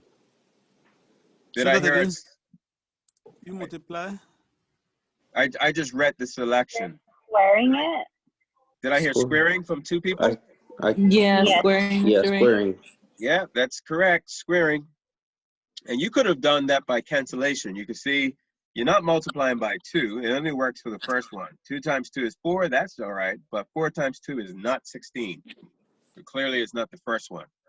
Are you adding 2? Well, 2 plus 2 is 4, but 4 plus 2 is not 16. So that's incorrect. D, multiply the previous term by 4. 2 times 4 is not 4, so it fails right on the first one. And you can see right there, just by deduction, that C is correct. But I don't understand. Right after 256, why do I have 65 now? No, that's 65,536. Nice. So if you squared each number, basically you're just squaring it. 2 squared is 4, 4 squared is 16, 16 squared is 256. Okay, I had a hard time seeing the semicolon and just a regular comma there. Got you. So that's what threw me off. I was like, wow, that is super odd. oh yeah. All right, so there it is. It's just that that's thank you. The number there. All right, hopefully you're seeing the connections between everything now. All right, so what I want to do is jump up to this table, and we're going to now go to our calculators. I'm going to show you first by hand, and then now how your calculator can also bring you a little bit of peace. That's only if you've been practicing how to put in the input buttons. All right, number 7 is one of those error analysis questions. So they're trying to see, can you figure out what went wrong based off your understanding? Now, if you do it by hand, it can take long depending on your abilities. And that's why you want to practice continually. Now, the long way would be to check each one to see if it's correct. You'll check to see if -2 actually gives you that. Check this one, check this one, check this one, check this one. And the order is not important. You can start with this one or you can start here. Just because we normally go from left to right, I'll start from the left. So we would try to see if I substitute -2, would it give me -0.2? Now the question is saying, all of the above y values are correct except which one? One of these are wrong, and we need to see which one is wrong. So let's go ahead and do that. We're going to start with x equals -2, and we substitute. Notice they're using y instead of f of x. Sometimes they use f of x, like here, and sometimes they use y. Automobile, vehicle, car. All right, so we have y equals to x plus 1, all divided by x squared plus 1. And we want to substitute in our -2. Now remember, it's good for you to practice doing this with parentheses, because when you square an item in your calculator, if you don't have parentheses, you can get the wrong answer if it's a negative. So always practice substituting your answers and putting it in the calculator with parentheses. So we have -2 plus 1 on the top. -2 plus 1 is -3. On the bottom, -2 squared is 4. And 4 plus 1 is, hold on, I'm doing a lot of stuff here. -2 plus 1 is -1. And 4 plus 1 is 5, so we get -1/5. Now, hopefully you're good with your fractions. -1/5 is the same as -0.2, so that first one is correct. Was that clear? So -2 sir. squared is 4? Say that again? -2 squared is 4? No, this is not squared. Times 2. Oh, you mean right here?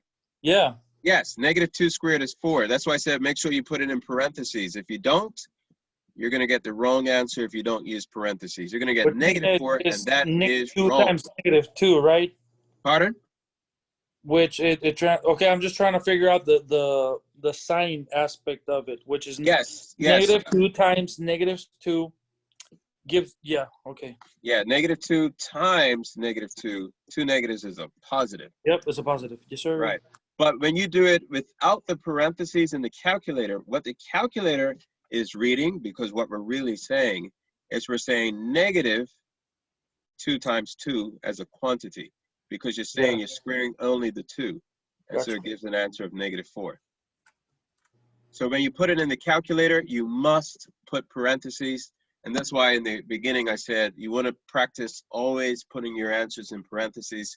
That's where you never forget. All right, so the answer is -1/5, and -1/5 is -0.2. So the first one is correct. Then you could try the next one. Substitute in -1. -1 plus 1 divided by -1 in parentheses. Mr. Ray. Parentheses squared plus 1. Yes. How did we convert -1/5 into the decimal? How do we?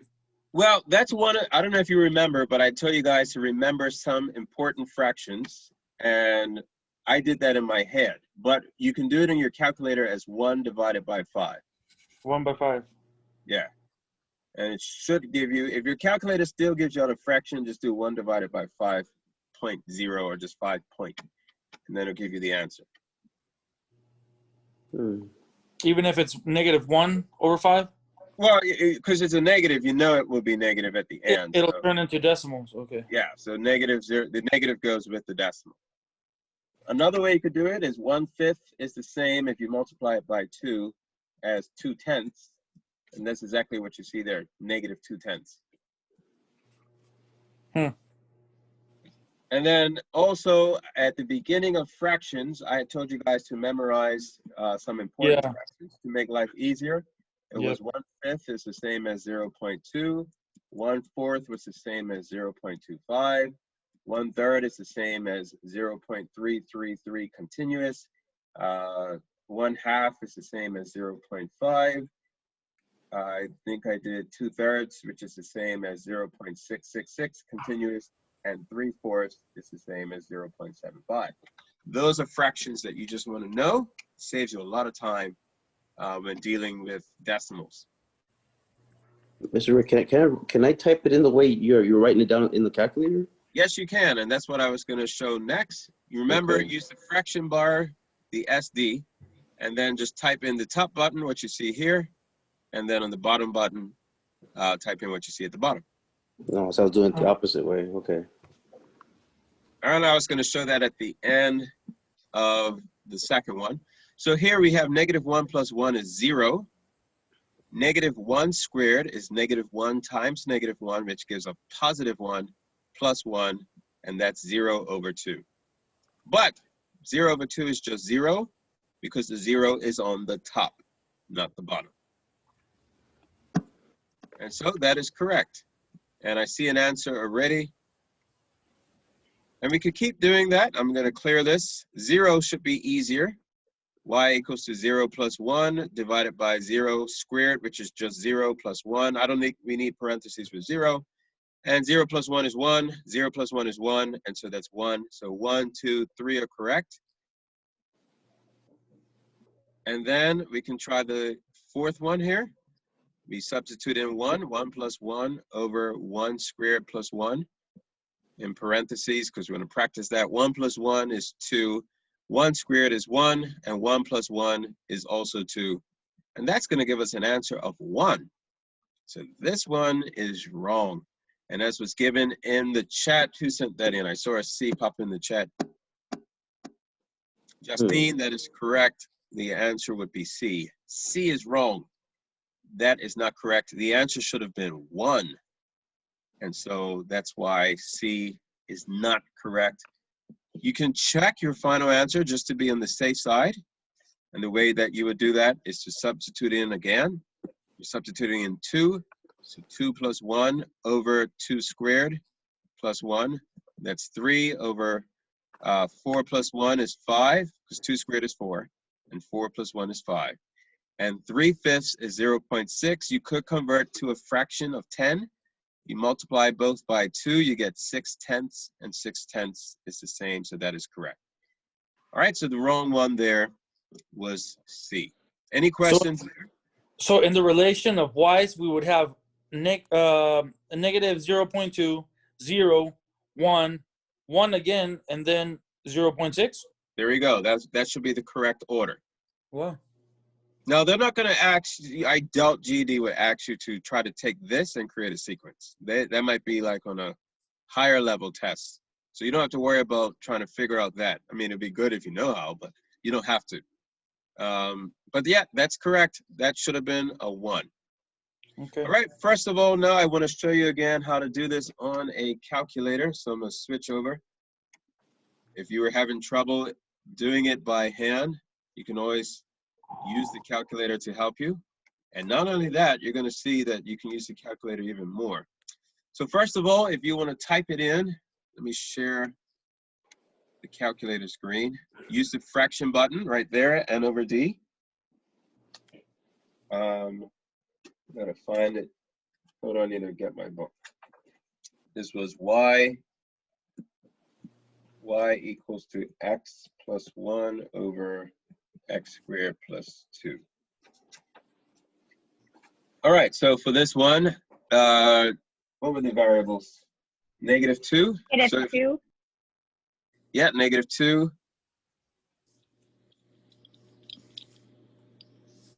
So I was just reading a note. Thanks, Sergio, for the update. Just to let you know, Sergio, we're going to be doing graphing on Thursday. So you might want to catch that replay. All right, so for here, if I choose negative 2, I'm going to practice what I said. So I'm going to put it in parentheses, negative 2 plus 1. And then on the bottom, I could use parentheses again, negative 2 close parentheses, square it, and then plus 2. And that can get me the answer relative. Hold on. Did I put that in right? Oh, sorry, I put plus 2. Man, I've been making a lot of mistakes today. That should have been plus 1 at the bottom. Sorry. Yep. Delete 1. There we go. And then there we go, negative 1/5. And if you want your answers in decimal, remember you can convert this by the FD button. Just push FD and that will convert it right to a decimal for you. Right, negative 0.2. All right, that's how you put it into the calculator. Any questions about the calculator? So I can do the negative part, but the parentheses part, how do you get the parentheses on that calculator? All right, the parentheses are here. I'm just going to circle them right here. Does everybody see that above the 8 and 9? Yes. Yeah. All right, does that help? Yes. Perfect. Okay, now the other thing I want to show you is the beauty of this calculator. Do you see this button here? What does that say? Table. Table. Do you know this calculator can do the whole table for you, one go? Nice. Really nice. All right, so what you do is just click on table. And please let me know if you have any issues. Someone in the other class, their calculator needed to be reset because it wasn't working. And to reset, you just push second and then 0. And then just click on the yes button by pushing 2 or using the navigation. So if you have any issues with your calculator, reset it and just start over. All right, so click table and notice here it says enter function in X. It means enter in your function. But notice it doesn't say f of x, it says y, because it can be used interchangeably. I can say, yeah, my vehicle is outside. I've had my car for 2 years, right? Still means the same thing. So function, and then they have it as y. So you want to type in that function. And remember, the function was y is equal to X plus 1 over x squared plus 1. Thank you, x squared plus 1. Now, you might be wondering how to type that in, so make sure you pay attention if you want to make this easy for you. Click the fraction button. Fraction. On the top, you need x plus 1. If you're wondering how to do x, do not use the operations over here. Those are operations. They are not variables. Yeah. Your variables are over here. And the first button that you choose is the X button. Assuming you click it, X pops up. If you want a different one, you just keep pushing through it and it could change it to A, B, C, etc. But you want X. Do not use A, B, C because you're going to get an error. So just make sure you click it once and you get X. And then you just want to put here plus 1. And then some of you may know what to do from this point out. Just use your arrows. If you've been playing around with the calculator, you're going to get very familiar with it, which will make your life on the test really quick, really easy. So X plus 1 over, hit the X again, click the square button, plus 1. And you want to make sure that you don't have plus 2 like I did earlier. Make sure it's the same thing that's in the book. Did everybody get that in there? Yeah. All right, now you just have to push enter. Now, what this is asking you is where do you want to start? Remember, we did that with the patterns. Yes. So we're looking at the X values. That's what this is talking about, though. When this X is used, talking only about the X values. So where are we starting on our X values? -2. Right, so we type in -2 there. Oops. I went all the way back. Are you serious? So anyway, you want to put in there -2. I got to retype everything. X plus 1. Where's my negative? X squared plus 1. So hit enter, and then yes, negative. Make sure you hit the negative button, not subtraction, 2. Now the next thing here, the step, is just asking you, the calculator is asking you, how do you want your X values to look? So all you have to do is copy what you see in the book. How are the X values increasing? By 2. The X values. By 1, right? -2, -1. Oh, yeah. Yeah, so you could leave it as 1. Most of your calculators should already be at 1. If not, just put 1. And then you're done. It just wants to make sure it can mirror what you have in your book. So you just tell the calculator, I'm starting at -2, and in my X values, I'm going up by 1.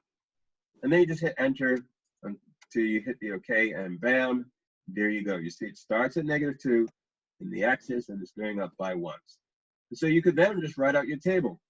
Their table is vertical, whereas in the book, the table is horizontal. So don't get confused by it, it's just vertical now.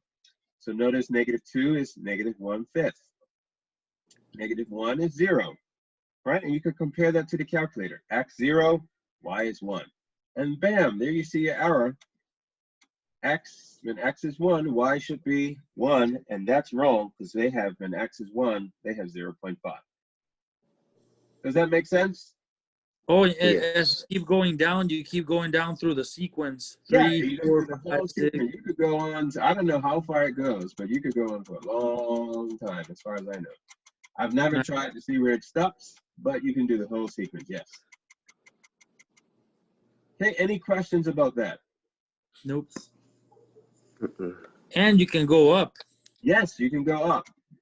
By putting -2, the calculator just starts you at -2. Yeah. Okay. So you don't really have to, but it saves you a lot of time by knowing how to do that part. Or else it's going to start you at whatever is set in the calculator. Okay, just to help you to do this again, to get out, do second quit to get up. Let's try number 2 using the same table method. So number 2, you click table. What is the equation for number 2? The one that we did already, number 2.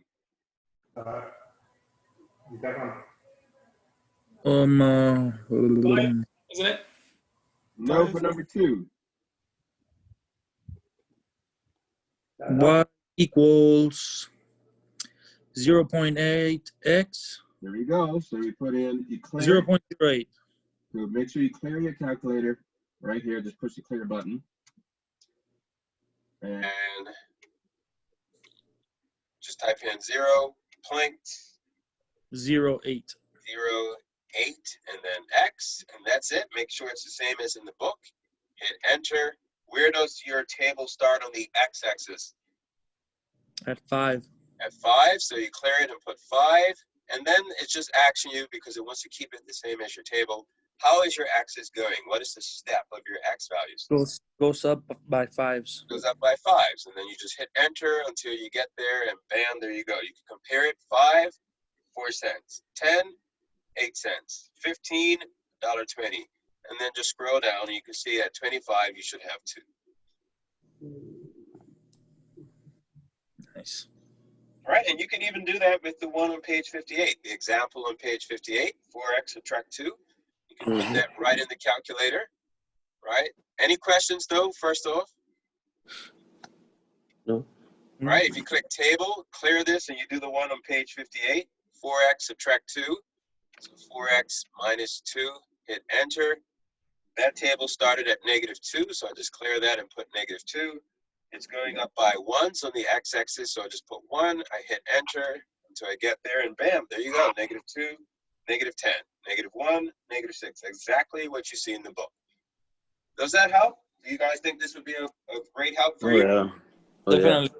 How do you clear the calculator, Mr. Ray, to go back to do the Second quit, I believe that's what you're asking. Hit second and you quit. second quit? Okay. Second mode, rather. Second mode, which is quit. Okay. And then to start again, let's say that number 2. Right, you click table and then clear whatever's there. Okay. And then, can you go over that one? Okay, so for number 2, we cleared. I'll go right back out. Yeah. So you click table. You notice that there's a function. Just click clear. Okay. Type in the function that you're trying to do. So that's 0.08. And then make sure you choose X from the variables. Do not use the multiplication sign. Then just hit enter. It's going to ask you, where do you start? Where do you start on that table? For number 2, he's asking to do number 2 again. So on the x-axis, on the x coordinates, what do you start at? 5. 5, okay. And then how are the axes going up? 5, 10, 15, 20. So you're going up by 40. No, for the x-axis. You remember, this is only for the x-axis. 5. On the calculator, this is the x values. So yes, it's going up by 5, so you type in 5. And then you're done, right? You're starting at 5, and it's going up by 5. Then you just hit enter twice, and there's your answers. You notice that at 5, you have 0.4, exactly what you see in the book. Okay. And then you can scroll down or up, but we put that in there so that it's exactly the same. Now, if you don't put it in there, let me just show you what happens if you don't put it. If you just put start at 1 and you keep it at 1, what would happen is that it's going to be a little bit harder to read the table. So you see that they have X at 1, 2, 3, and so you're going to have to compare it at a harder rate.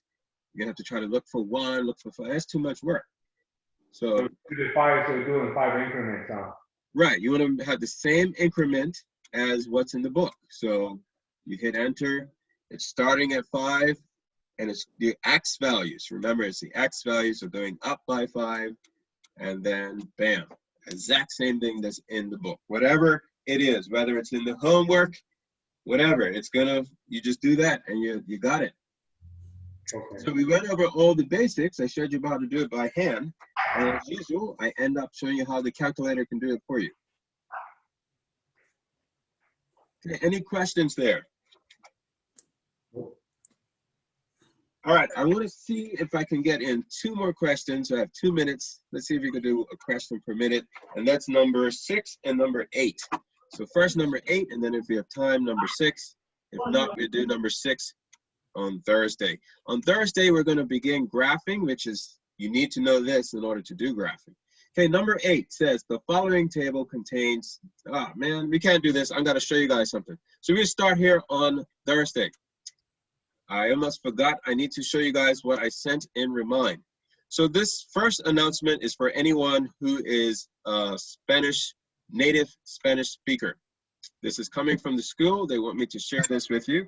You can see all the flyers in the email. If you have to go, I totally understand. I meant to do this at the last 5 minutes of class.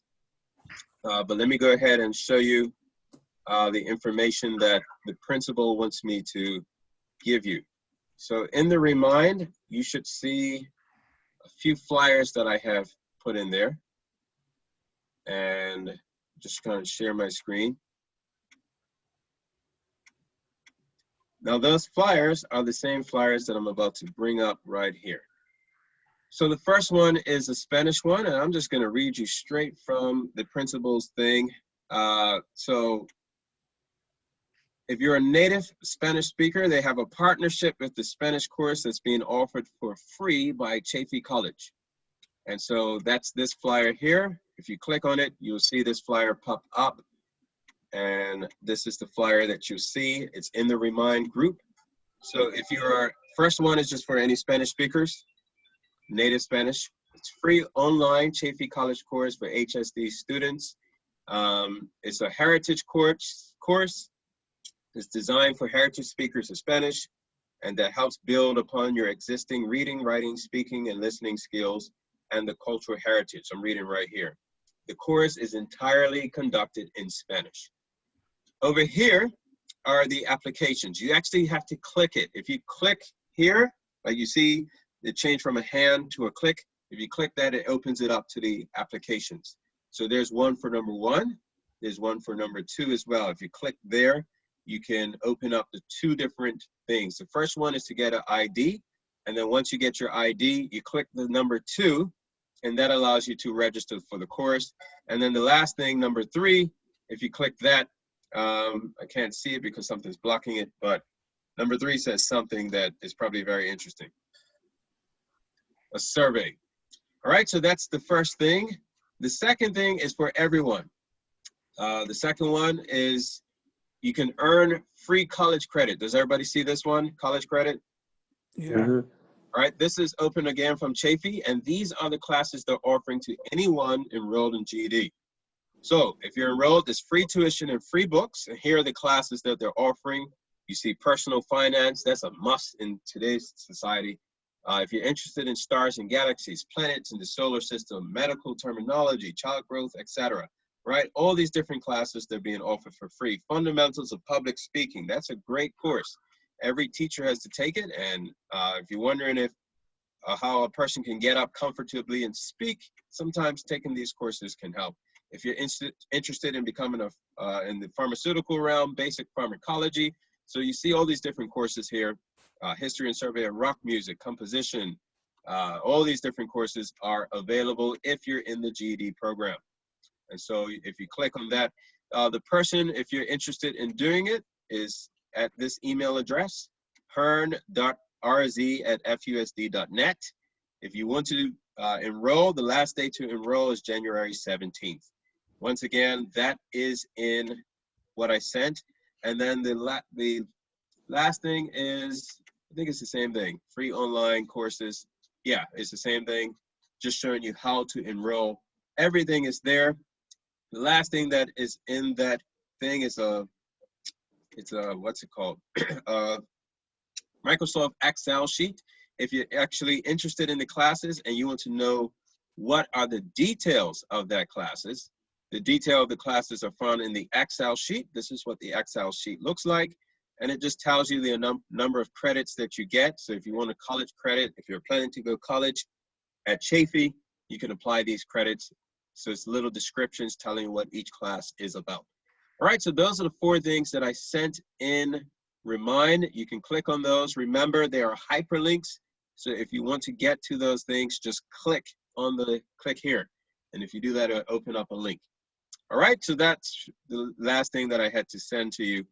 And like I said, those other questions, we will continue those on Thursday. But please make sure you practice. page 74 to 77 before Thursday. It's really important because we're doing graphing on Thursday, and graphing is based on the tables. So you have to have mastered the tables in order to understand graphing. Please make sure you practice that between now and Thursday, and bring any questions that you may have. All right, so that's the last thing I had to say. It was great having you guys today. Please practice that stuff. See you guys on Thursday. Thank you, sir. You're welcome. Thank you, Wow. Mr. Ray. Good night. Thank Good you. night, everybody. Have You. a great day, you guys. Mr. Ray, Enjoy your evening. Yes. Survey. I know the Dorcas? class is over, but I didn't understand the concept of using the calculator at all. Well, we're going to do it more on Thursday. So for now, what I really want you to practice is how to do it by hand. So my preference is that you do it by hand on the homework. And then Thursday, we're going to reinforce how to do it by calculator. Mr. Ray, Yes. this video, are you gonna upload it on the YouTube? Yes, once I have it saved, it takes a little process. It has to first, once we finish, it starts to record it. And then once that happens, got to upload them to YouTube. That takes a while. But yes, I'm going to be putting them on YouTube. Thank you, sir. You're welcome. And So Justine, the did you, homework is on what page, Mr. Ray? homework is on the workbook, page 74 to page 77 Book 74. in the workbook. All right, and Justine, did you have a question? Yes, I do. I wanted to know, I'm already a student at Chafee. Okay. But when I was looking into those free classes, I don't know if it's because I already have a student ID with them and not registered under like the I guess like the GED high school courses. It wasn't giving me a free class. Yeah, that might be the issue because it might be just for Fontana students. What I would suggest is email the lady on there with the FUSD.net email address, because that's the Fontana district. She would possibly be able to liaison with the school to see if you can take those classes for free. So they might not let you take other classes, but they might let you take that class for free. But that's something Chafee would have to allow. Okay. But, Okay. So either contact the person on the email for Fontana or contact the person on email with Chafee and let them know your position. You're enrolled in both schools and you want to see if you could take the free classes as a GED student. Okay, got it. Thank you. You're welcome. Okay, have a good night. Yes, you as well. Thank you. Okay, bye-bye. All right, Dorcas, did that help with the homework? Yeah, I'll try my best. Yeah, there you go. That's the attitude, Dorcas. Remember, the calculator, that's kind of last minute stuff. So we'll pick that up on Thursday. But really, you want to make sure you can do this by hand first. And then the calculator comes second. Okay. All right? So make sure you Thank have you. any questions ready for Thursday. Okay. All right? You guys both enjoy your evening, and I'll see you guys Thursday. Okay, bye. All right, bye-bye.